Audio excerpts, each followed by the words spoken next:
My name is Joe LaGenusa, National Sales Manager for Access Manufacturing Systems.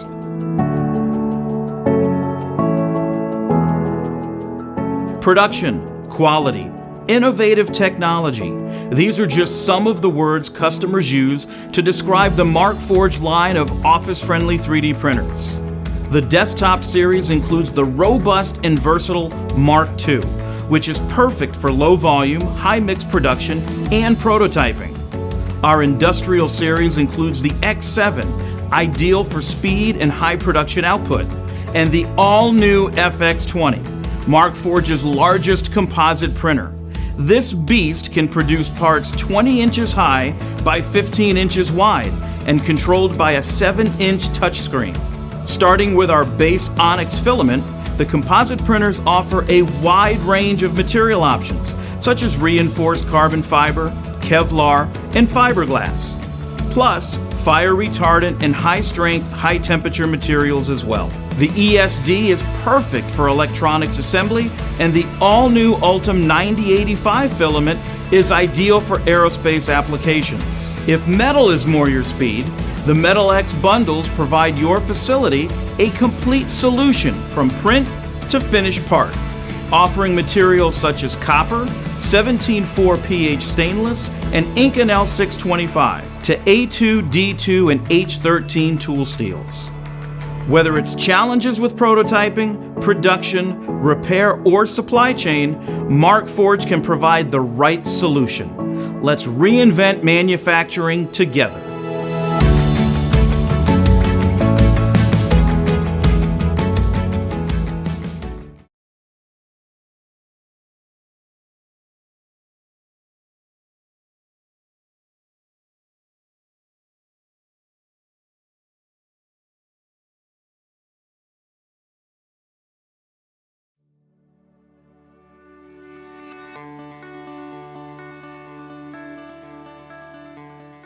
Hello, and welcome to our Reinventing Manufacturing webinar as part of the Additive Manufacturing Markforged Digital Days. I'm Joe LaGenusa, National Sales Manager, and along with Applications Engineer Jordan Walker and Senior Applications Engineer Dennis Larscheid, we are very excited to provide an in-depth look into the Markforged X7 3D printer. The X7 is part of the industrial series of 3D printers that offers an opportunity to increase productivity, bring prototypes and product to market faster, and reduce cost by bringing some of the manufacturing processes in-house. In addition to the X7, we will also be showing you the user-friendly Eiger slicing software that is designed to take your CAD model from concept to functional part quickly and easily. Now, before I turn it over to our applications team, please remember to put any questions you may have in the chat box, so at the end of the webinar, we can answer as many as we can. So now I'll turn it over to Dennis Larscheid to take you on a tour of the Eiger software. Dennis, take it away. Thank you, Joe, and welcome everyone to our webinar. My name is Dennis Larscheid, and I'm a Senior Applications Engineer here at Access Manufacturing Systems.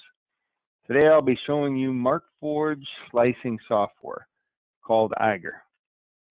Eiger is a cloud-based slicing software which not only slices your models for printing, it also is a full file management system. Keeps track of all your prints and tracks all your printers as well, including are they ready to print and how much and what types of materials are loaded. I'll go ahead and start Eiger, and this is where you will notice a full library of the company's parts. So I'm going to log in. Everybody's going to have their own login, and you'll see this is our organization's file or library of parts. And the first thing I need to do is bring in an STL. So I'm going to import an STL.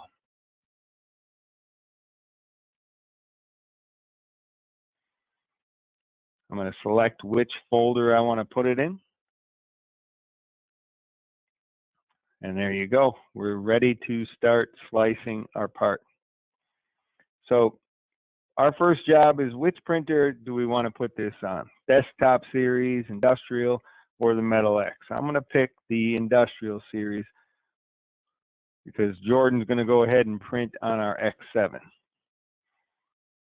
Next thing I'm going to worry about is how do I want to orientate this part for best printing or best surfaces. So easy enough, I just pick on any face and I can rotate my part to that face. At this point, I'm going to start wondering which is the best face where I'm going to have the least amount of supports. Where are my up skins, or where do I want my best looking faces to be?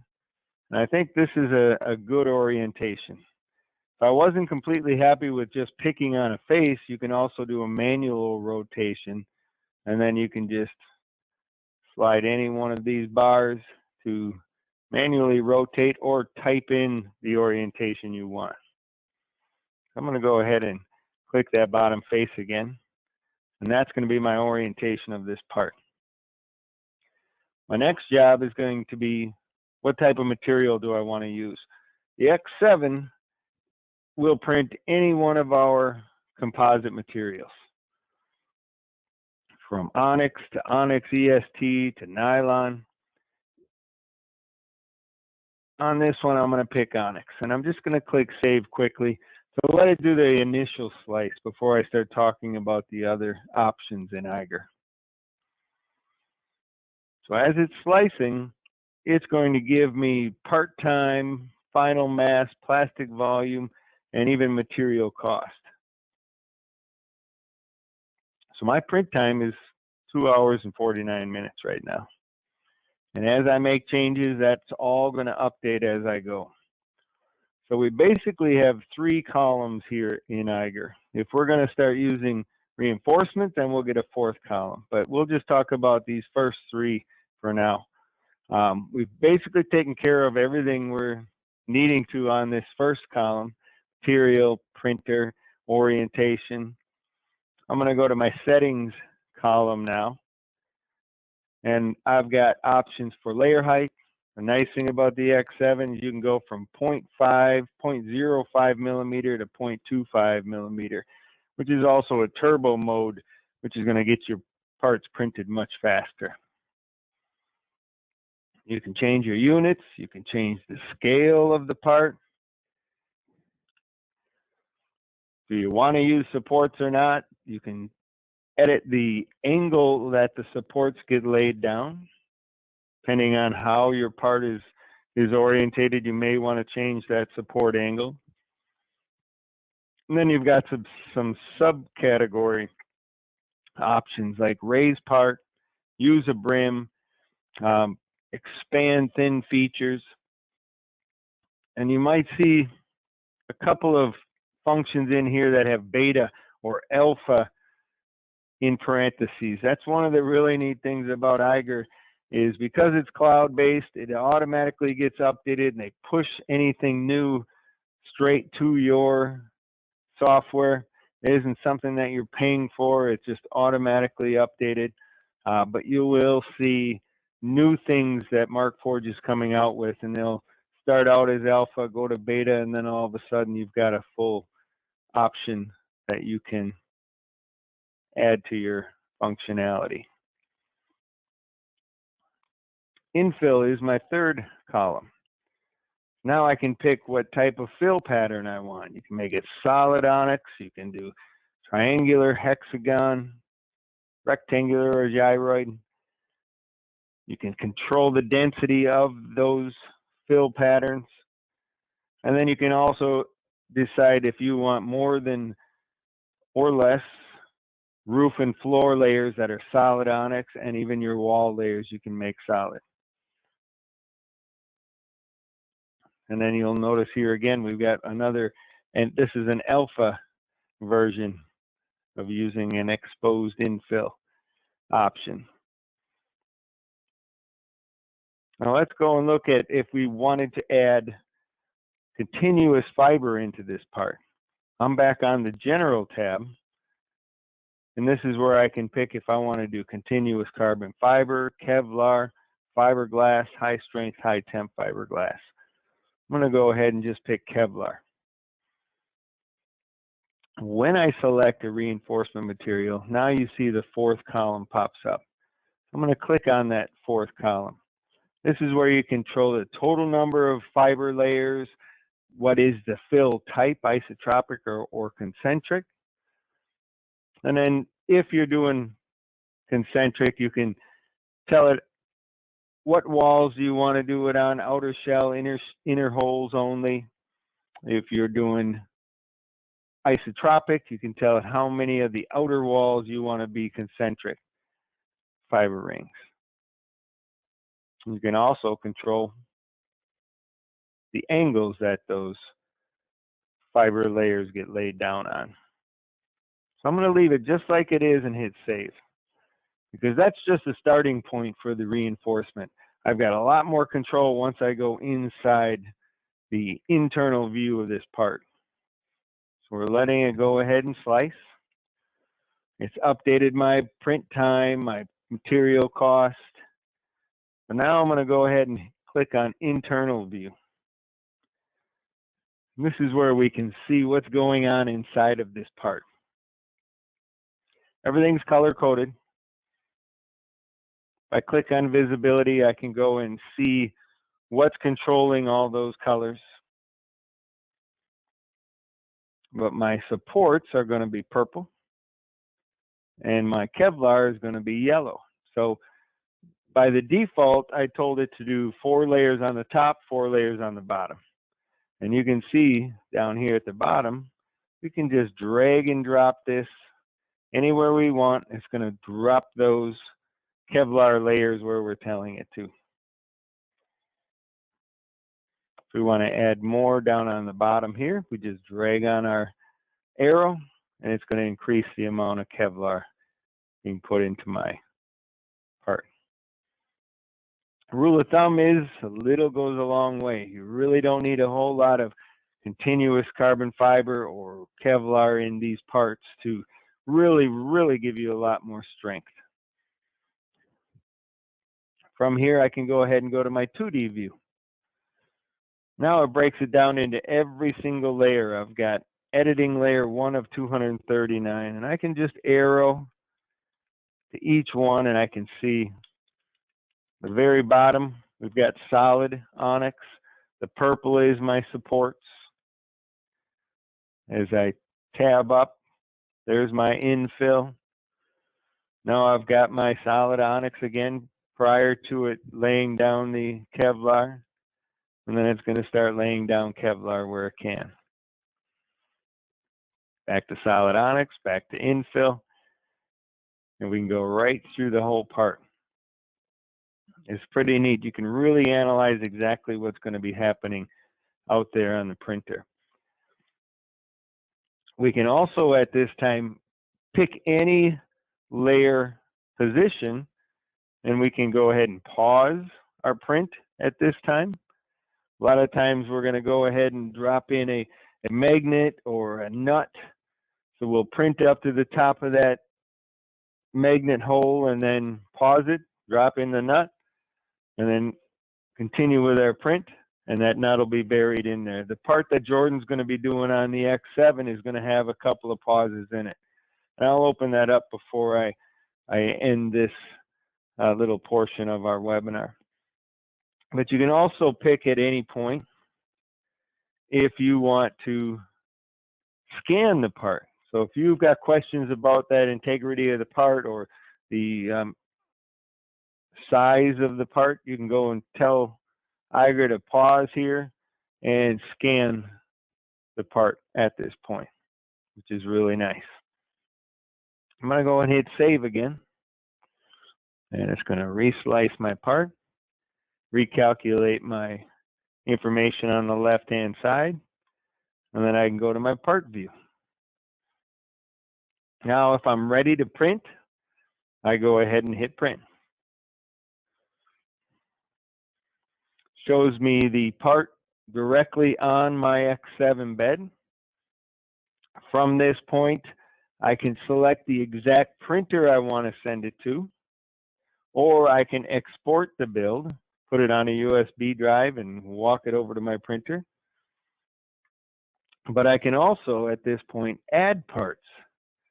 So I can add similar parts to this build, or I can take the same part and do as many as I want to fill up this print bed. So now we're going to be printing 4 of these parts. And I can move them around wherever I want them to be. Again, I can save this build or go ahead and print right from my computer, as long as my printer's ready. So let's take a look at the part Jordan's going to be doing. He's doing something called a DFAM block. This is a great little part that shows all the nice little functions that both Markforged Slicer has and the printers, the functionality of these printers. Shows things like the angles you can print without having supports. Shows a good idea of how you can make a through hole without any supports. Just you want to teardrop that.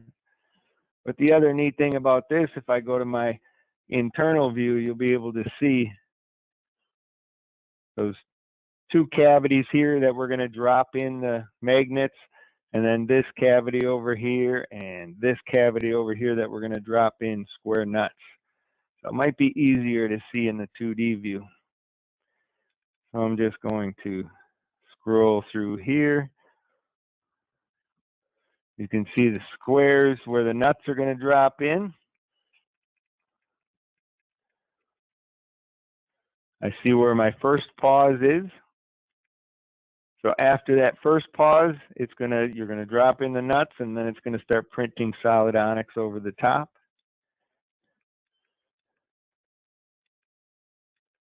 My second pause is where you're gonna have put in the magnets and then continue printing there also.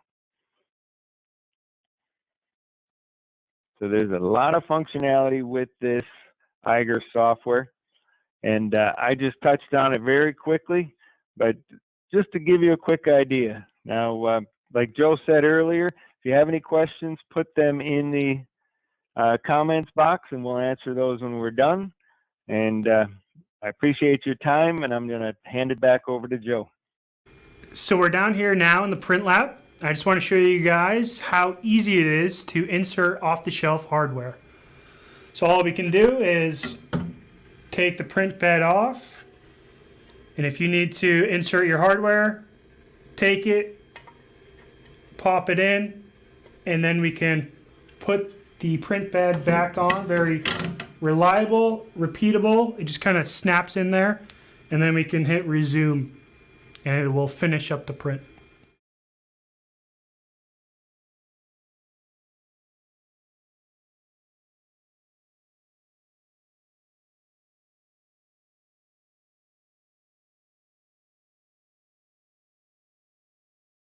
Hi guys, my name is Jordan Walker. I am here with Access Manufacturing Systems. I'm an applications engineer here for our Markforged 3D printers.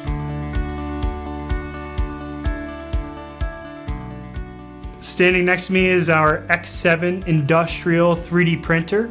It does FDM style 3D printing, which is fused deposition modeling. The industrial series has a build volume of 13 inches in the X, 10.6 in the Y, 7.9 inches in the Z. Well, that size build volume allows you to print parts in one assembly rather than breaking them up into multiple different pieces. So with the X7 industrial 3D printer, you're allowed 50 micron all the way up to 250 micron layer thickness. To give you an idea, the 50 micron is about 2/1000ths thickness. So if you're needing a part with high resolution, then you'll use the 50 micron. But if you're looking for a part to get in hand quickly, to see if it fits or if it functions properly, you'll use the 250 turbo mode, which will allow you to get that part in hand twice as fast. The X7 is equipped with a laser micrometer, so it can do in-process inspection as well as provide you feedback on the accuracy of the model. That's important because you want parts coming off the print bed perfect every single time, and with our laser micrometer that will assist you in providing accurate and repeatable parts. It also has a camera built in, which allows you to get a sneak peek midway through your prints, or at the end, if you want to see how the print came out and you're at home, you can have it send you a picture to your phone. With our industrial 3D printer, it can do all of the materials. It can do Onyx, which is a nylon 6 chopped with carbon fiber. It can do Onyx ESD. It can do Onyx FR, which is flame resistant. And it can also do Onyx FRA, which is approved for the aerospace industry. The X7 industrial 3D printer can do reinforcements such as carbon fiber, Kevlar, fiberglass, and also high strength, high temperature fiberglass. Markforged is a Massachusetts-based company.